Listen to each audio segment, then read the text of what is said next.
Hello friend, एक बार फिर आप लोगों का स्वागत है आपके चैनल मिस जीडीएस क्लासेस में। आज यहाँ पर आपको दिख रहा होगा हमारा 7 चैप्टर है सीडीपी का, और वो चैप्टर का नाम है आप बुद्धि निर्माण बहुआयामी बुद्धि। तो हम इसी चैप्टर में मैंने कहा था इसे हम पार्ट टू पार्ट आपके साथ शेयर करेंगे, क्योंकि चैप्टर में जो कई सारे सिद्धांत हैं उसको आपको जानना पड़ेगा। मैं ये भी बताऊंगी कि क्या सारे सिद्धांत ज्यादा इम्पोर्टेंट है या कुछ ऐसे सिद्धांत हैं जो कि आपको उस पर ज्यादा फोकस करना है। हर एक सिद्धांत पे बहुत ज्यादा टाइम वेस्ट करने की जरूरत नहीं है।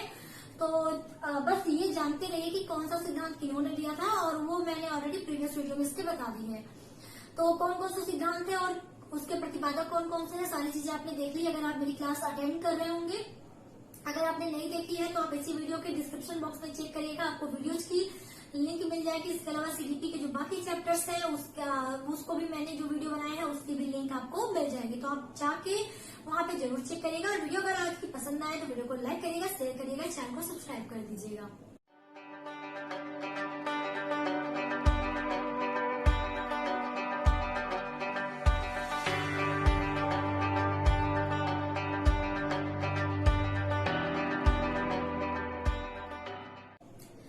चलिए एक एक करके देखते हैं। आज हम यहाँ पे आपके साथ 6 सिद्धांत शेयर करेंगे। बाकी जो सिद्धांत है वो इसके नेक्स्ट वाले यानी पार्ट में होंगे, तो आप सारे देखिएगा, क्योंकि एक ही वीडियो में बहुत ज्यादा अगर सिद्धांत मैं कवर करूंगी तो वीडियो बहुत ज्यादा लेंदी हो जाएगी, आप भी बोर हो जाएंगे। इससे पार्ट टू पार्ट इस चैप्टर को देखते हैं। मैं ये भी बताऊंगी कि क्या ज्यादा इंपॉर्टेंट है जिसपे आप फोकस करिएगा। तो वीडियो को चलिए स्टार्ट कर लेते हैं। तो यहाँ पे मैंने सारे सिद्धांत जो है 5-6 के आज यहाँ पे लिखे हैं, तो आप देख सकते हैं। पहला है हमारा एक कारक सिद्धांत। तो इसके बारे में जान लेते हैं कि एक कारक सिद्धांत क्या है। तो पहले हम जान लें इसके प्रतिपादक कौन है। तो प्रतिपादन जो इसका है, यानी इस सिद्धांत का जो प्रतिपादन है, यानी जिन्होंने दिया है, वो स्टार्ट किया था बीने ने। ठीक है, इसको स्टार्ट किया था बीने ने, बाद में इसको आगे बढ़ाने का काम किया था टर्मन और स्टर्न ने। क्योंकि जब मैंने सिद्धांत बताया तो उसमें मैंने बताया है कि प्रतिपादक कौन है, बीने, टर्मन एंड स्टर्न।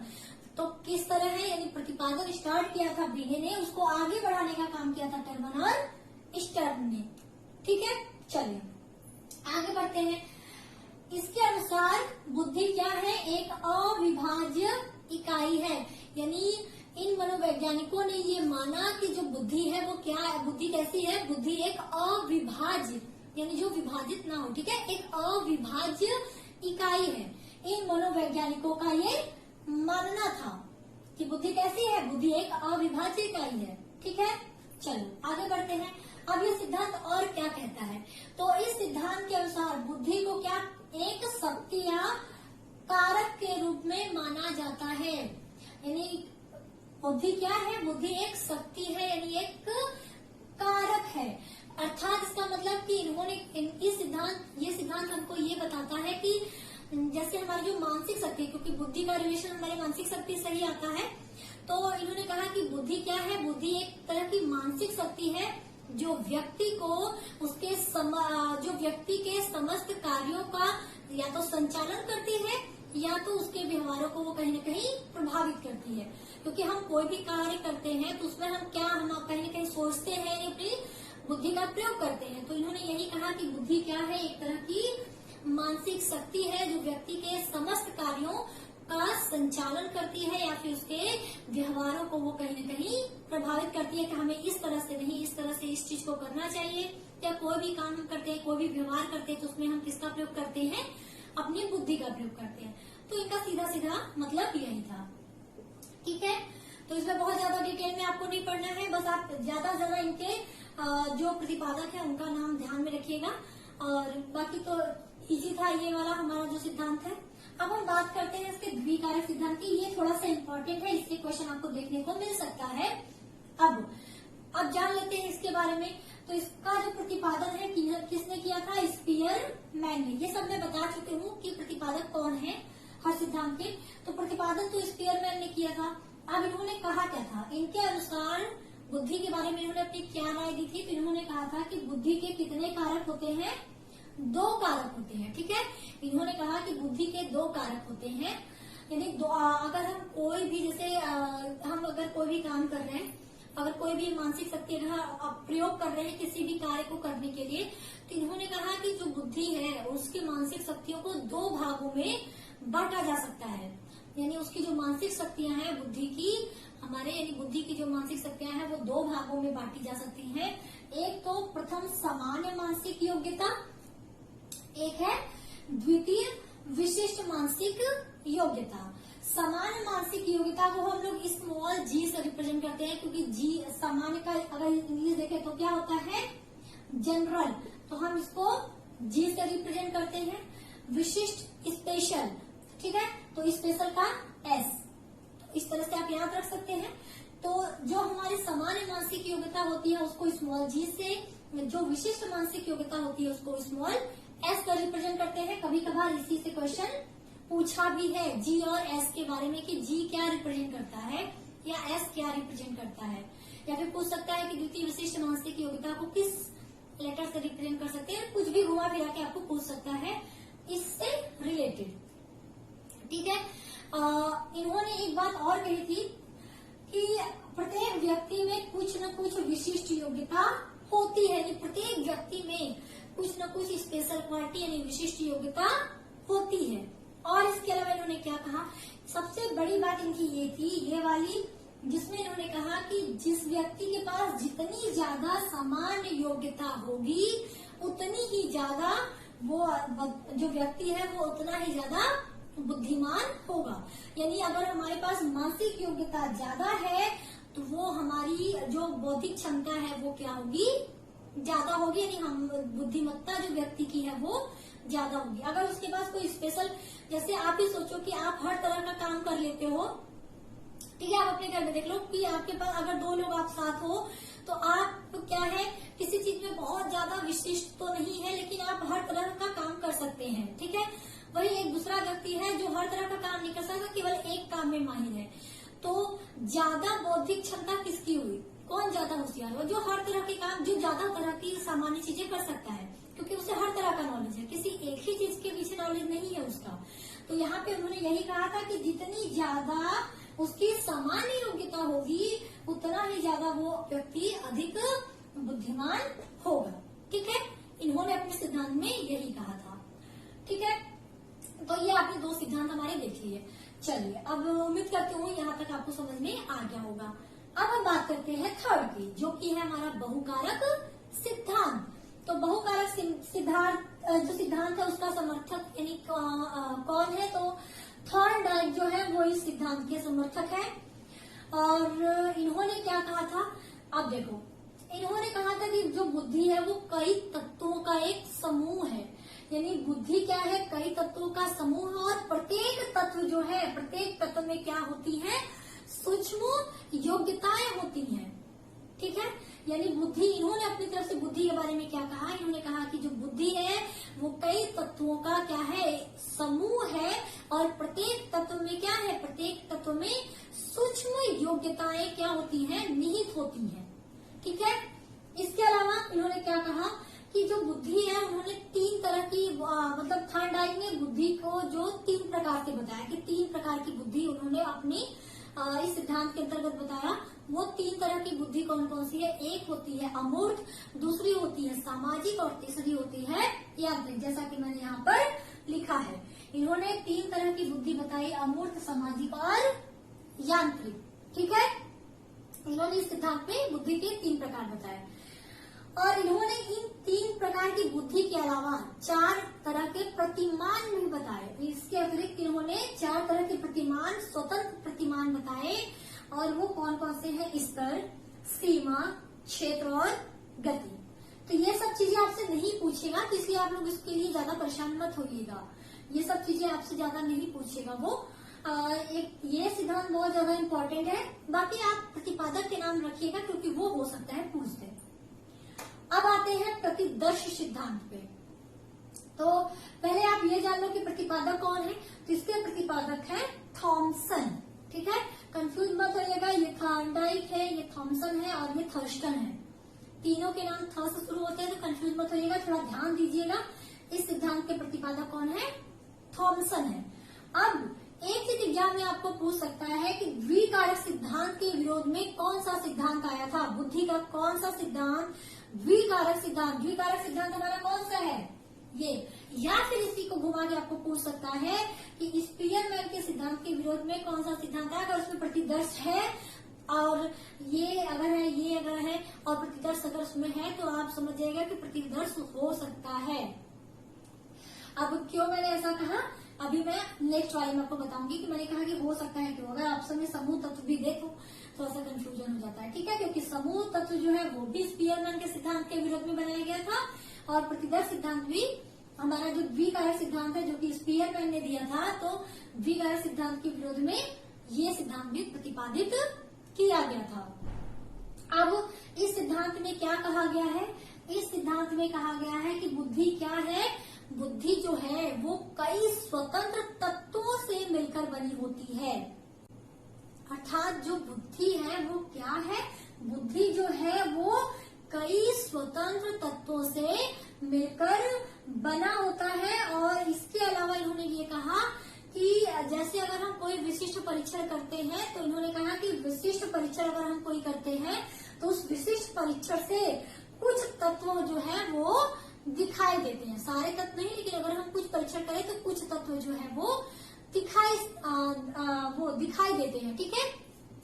इन्होंने इनका जो ये था, जो हमारे थॉमसन थे, इन्होंने एक तर्क दिया था कि जो व्यक्ति का बौद्धिक व्यवहार है, यानी जो उसका बौद्धिक तरीका है, यानी व्यवहार, जो भी बौद्धिक व्यवहार है उसका, वो अनेक स्वतंत्र योग्यताओं पर निर्भर करता है। परंतु इन्होंने कहा था कि इसका जो क्षेत्र होता है वो क्या होता है, सीमित होता है। यानी अगर हम जैसे बौद्धिक व्यवहार करें, हम कुछ भी बौद्धिक क्षमताएं जो हमारी है, अगर हम कोई भी व्यवहार अगर अपनी बुद्धि के अनुसार करते हैं, यानी जो भी हमारा बौद्धिक व्यवहार होगा वो कहीं न कहीं स्वतंत्र योग्यताओं पर ही निर्भर करता है, ठीक है। स्वतंत्र जो भी, यानी जो भी हमारे अंदर योग्यता है वो स्वतंत्र, ऐसा नहीं कि किसी के प्रेशर में अगर हमारे पास कोई भी क्वालिटी है तो उन पर वो निर्भर नहीं करता, ये क्या करता है, स्वतंत्र योग्यता पर ही निर्भर करता है।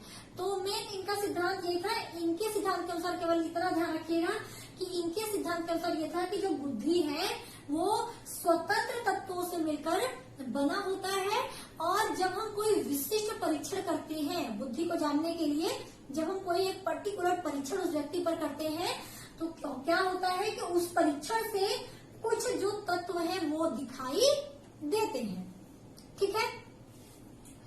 तो ये भी बहुत ज्यादा इम्पोर्टेंट नहीं था, तो इस पे भी आप लोग ज्यादा टाइम वेस्ट मत करिएगा। मैं पहले बता देती हूँ, ये बहुत ज्यादा इम्पोर्टेंट नहीं है। ये हो सकता है इम्पोर्टेंट, ये थोड़ा सा ज्यादा इम्पोर्टेंट है, ठीक है। बहुकारक सिद्धांत आपसे केवल ये सब पूछता है, बहुत ज्यादा डिटेल में नहीं पूछता। ये बिल्कुल मैं नहीं कहूंगी कि ये इम्पोर्टेंट है, ये इससे आज तक क्वेश्चन मुझे नहीं लगता कि उठाया गया है। बस ज्यादा ये आपको प्रतिपादक के नाम वगैरह उठा सकता है, बाकी इससे ज्यादा नहीं पूछा है। एक ये चीज थोड़ा सा ध्यान दीजिएगा, ये जो सेकेंड पॉइंट है कि द्विकारक सिद्धांत के विरोध में प्रतिपादित हुआ है ये सिद्धांत, तो इसमें ये केवल इम्पोर्टेंट है। अब बात करते हैं 5वां नंबर जो है हमारा समूह तत्व सिद्धांत। तो इस सिद्धांत का जो प्रतिपादक है, जो प्रतिपादन किया था वो थर्स्टन ने किया था, ठीक है। और ये भी सिद्धांत जो है वो स्पीयरमैन के सिद्धांत के विरोध में प्रतिपादित हुआ था। यानी जो समूह तत्व सिद्धांत है वो भी स्पीयरमैन जो सिद्धांत है उसी के विरोध में ये सिद्धांत जो है वो प्रतिपादित हुआ था। इसमें आपको कुछ और डिटेल में जानने की जरूरत नहीं है, लेकिन अगर आपको जानना है कि समूह तत्व क्या होते हैं, यानी समूह तत्व इन्होंने कहा किसे है, कि इन्होंने कहा है कि वे तत्व जो प्रतिभात्मक योग्यताओं में तो सामान्य नहीं होते, ठीक है। यानी जो तत्व बुद्धि के वे जो तत्व है जो कि प्रतिभात्मक जो हमारी योग्यता है, जैसे हमारे अंदर कोई प्रतिभा है किसी चीज का, कोई डांस बहुत अच्छा करता है, ठीक है, तो उसमें हो सकता है उसकी मानसिक जो क्षमता है, उसकी जो बौद्धिक क्षमता उसमें हो सकती है, वो एक तरह की प्रतिभा है। किसी का बहुत ज्यादा कैलकुलेशन बहुत ज्यादा अच्छा होता है, तो वो एक तरह का प्रतिभा वहाँ है, तो ठीक है। इन्होंने कहा कि वे तत्व, बुद्धि के वे तत्व जो प्रतिभात्मक योग्यताओं में तो सामान्य नहीं होते, लेकिन क्या होते हैं, कई क्रियाओं में हो सकता है वो समान होते, ठीक है, कई क्रियाओं में वो सामान्य होते हैं। और उन्हीं तत्वों को इन्होंने समूह तत्व का नाम दिया था। किसने, थर्स्टन ने इन्हीं जो तत्व हैं, इन्हीं तत्वों को समूह तत्व का नाम दिया था। और इसमें कुछ और इम्पोर्टेंट नहीं है, अगर पूछ जाता है कि इस तत्व की कमी क्या है, तो इस तत्व की एक कमी यह है कि यह समान तत्वों को धारण का, जो समान तत्व है, बुद्धि के जो समान तत्व है उनको धारने का जो एक तरह का खंडन करता है, यानी उन तत्वों को ये धारण करने का खंडन करता है। कौन से तत्वों को? सामान्य तत्वों को। बुद्धि का जो सामान्य तत्व है उनको कहीं न कहीं उनको धारण करने का ये खंडन करता है। क्योंकि ये चीज आप यहाँ समझिएगा, क्योंकि स्पीयरमैन के सिद्धांत में अगर हम देखें तो इन्होंने बताया था एक तरह की सामान्य मानसिक योग्यता और विशिष्ट मानसिक योग्यता। तो सामान्य जो मानसिक योग्यताएं होती हैं, जो सामान्य मानसिक योग्यताएं होती है, उनका कहीं न कहीं ये सिद्धांत खंडन करता है। अब बात करते हैं हमारा छठा नंबर, गिलफोर्ड का सिद्धांत। इसको आप लोग त्रिआयामी सिद्धांत के नाम से भी जानते हैं, तो इस पर थोड़ा सा ध्यान दीजिएगा कि इस सिद्धांत में आप कंफ्यूज मत होइएगा। गिलफोर्ड का सिद्धांत या फिर त्रिआयामी सिद्धांत। अब इसके प्रतिपादक कौन है? जेपी गिलफोर्ड, ठीक है। जेपी गिलफोर्ड और उनके जो साथी थे, ये इन्होंने मिलकर इस सिद्धांत के बारे में बताया था। यानी इनकी जो जेपी गिलफोर्ड है और उनकी टीम जो है, उन्होंने बुद्धि परीक्षण पर एक कारक तकनीकी का प्रयोग किया था। यानी बुद्धि का परीक्षण तो सबने किया, बुद्धि के बारे में ही जानने के लिए किया। तो जब ये लोग बुद्धि का परीक्षण कर रहे थे, बुद्धि के बारे में जानने के लिए, तो इन्होंने एक कारक तकनीकी का प्रयोग किया था। इस कारक तकनीकी का प्रयोग करके इन्होंने मानव बुद्धि के विभिन्न कारक, ठीक है, मानव बुद्धि के विभिन्न कारक या तत्व, जो भी आप कह लें, विभिन्न कारक और तत्वों को क्या किया था? तत्वों को उजागर करने के लिए, यानी उनको प्रकाश में लाने के लिए अपने कुछ प्रतिमान दिए थे, यानी अपने कुछ सिद्धांत दिए थे, जिस सिद्धांत को हम लोग क्या कहते हैं? त्रिआयामी सिद्धांत, ठीक है। इन्होंने बुद्धि परीक्षा के दौरान इस कारक तकनीकी का प्रयोग किया था और इसी की मदद से उन्होंने मानव बुद्धि के क्या क्या विभिन्न कारकों को उजागर किया, प्रकाश में लाया, और इसी सिद्धांत को हम लोग त्रिआयामी सिद्धांत या गिलफोर्ड का सिद्धांत कहते हैं। सबसे बड़ी बात कहाँ जाती है? सबसे बड़ी बात आ जाती है कि ये कारक, जो मैंने कहा कि इन्होंने विभिन्न कारक यानी बुद्धि के जो तत्व हैं, बुद्धि के जो कारक है, उसके बारे में कहीं न कहीं इन्होंने बताया कि इन्होंने वो कौन से बुद्धि के कारक बताए, इस चीज पर ये बात आती है। तो उन्होंने बुद्धि के जो कारक बताया, उन्होंने 5 कारक क्या बताए थे? संज्ञान, स्मृति, मूल्यांकन, अभिसारी चिंतन, अपसारी चिंतन, ठीक है। ये 5 कारक इन्होंने बताए थे।